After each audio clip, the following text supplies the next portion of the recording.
Miguel Angelo Gamondi ni kocha maarufu wa mpira wa miguu ambaye alifanya kazi kubwa katika timu mbalimbali za kandanda, na katika historia yake ya kazi alijulikana kwa ufanisi wake katika kuboresha na kuendeleza timu alizoziongoza. Ingawa si wengi wanavyojua kwa undani kuhusu mchango wake kwenye timu ya Singida Black Stars, lakini ana historia ya kuwa na ufanisi katika kuboresha mbinu za timu na kuhakikisha kwamba wachezaji wanacheza kwa umoja na nguvu. Singida Black Stars ni timu maarufu kutoka katika mkoa wa Singida nchini Tanzania. Na tangu kuingia kwa Gamondi, timu ilijulikana kwa kufanya vizuri zaidi katika ligi ya Tanzania na mashindano ya kimataifa, kombe la shirikisho barani Afrika, ambapo sasa imetinga hatua ya makundi kwa mara ya kwanza ilipoingia, na mara ya kwanza imeweka historia katika kutinga hatua hiyo ya makundi na sasa kusaka hatua ya robo finali klabu bingwa barani Afrika, ambapo hatua ya makundi imepangwa na timu kama AS Kotoho kutokea DR Congo pamoja na timu nyingine. Gamondi alikuwa na mchango mkubwa katika kukuza na kuboresha utendaji wa timu, hasa kwa upande wa ulinzi na mashambulizi. Katika uongozi wake alijitahidi kuhakikisha timu inakuwa na mfumo bora wa mazoezi na kutumia mbinu za kisasa za kandanda ambazo zilileta matokeo chanya kwa timu hiyo. Hata hivyo, kama ilivyo kwa makocha wengi, alikumbana na changamoto kadhaa katika kuhakikisha timu inaendelea kuonyesha ufanisi kwenye mashindano ya kimataifa kama vile mashindano ya kombe la shirikisho la Afrika, mashindano hayo ya CAF. Kwa ujumla, mchango wa Miguel Gamondi kwa upande wa Singida Black Stars kwa upande wa kimataifa ni moja ya matokeo ya juhudi za kiufundi na kazi ngumu. Miguel Gamondi amekuwa na mbinu za kipekee ambazo zinamsaidia kufanikisha maendeleo ya timu alizoziongoza, ikiwamo Singida Black Stars kwa hivi sasa. Mfumo wa ulinzi imara, defensive solidity. Gamondi alijulikana kwa kuzingatia ulinzi wa nguvu, ambapo aliweka umuhimu mkubwa kwenye kujenga ngome imara. Alikuwa na mtindo wa kuhakikisha timu yake haikubali mabao kirahisi kwa kutumia mifumo ya ulinzi inayoshirikiana vizuri. Aliamini kuwa timu isipojilinda vizuri itakuwa ngumu kupata matokeo chanya, na hata kama mashambulizi yao yapo vizuri. Mbinu za ulinzi, anapenda kutumia mfumo wa 4-4-2. Gamondi alikuwa akitumia mara nyingi mfumo wa 4-4-2, ambapo alihakikisha wachezaji mabeki wanacheza kwa umoja na wachanganye nafasi. Hii ilisaidia kumzuia mpinzani kutengeneza nafasi za wazi. Pressing midfield. Anapenda kuhamasisha kiungo kufanya pressing ya juu ili kuzuia timu pinzani kupiga mipira ya haraka au kuanzisha mashambulizi. Mbinu za mashambulizi ya haraka, counter attacking football. Pamoja na kuzingatia ulinzi, Gamondi anatumia mbinu ya mashambulizi ya haraka, yani counter attacking, wakati timu yake ikiwa inashambuliwa au wanaporudi nyuma kutoka kwenye mipira ya mpinzani. Anajua kutumia wachezaji wake wenye kasi kubwa kwa faida ya timu.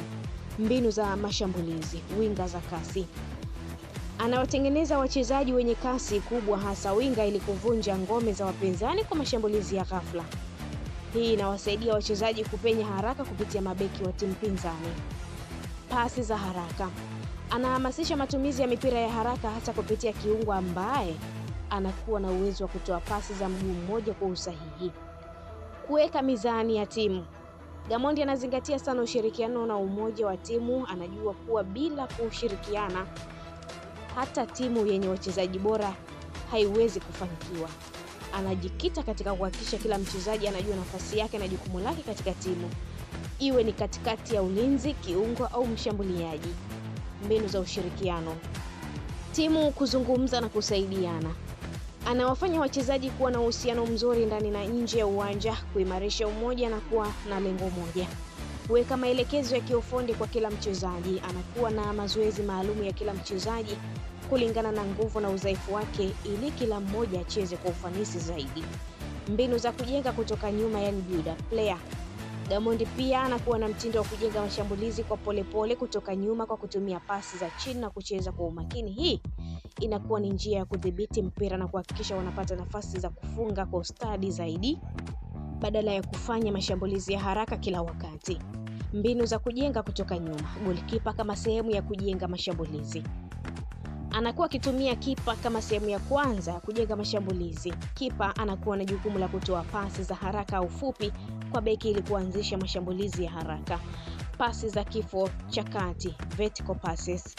Anahamasisha wachezaji wa kiungo kupiga pasi fupi za ufanisi ili kupenya umbali mrefu na kuvunja mipango ya mpinzani. Usimamizi wa muda na matumizi ya wachezaji. Gamondi anajua vizuri kuhusu umuhimu wa kuepuka uchovu kwa wachezaji na anatumia mikakati ya kubadilisha wachezaji kulingana na hali ya mchezo.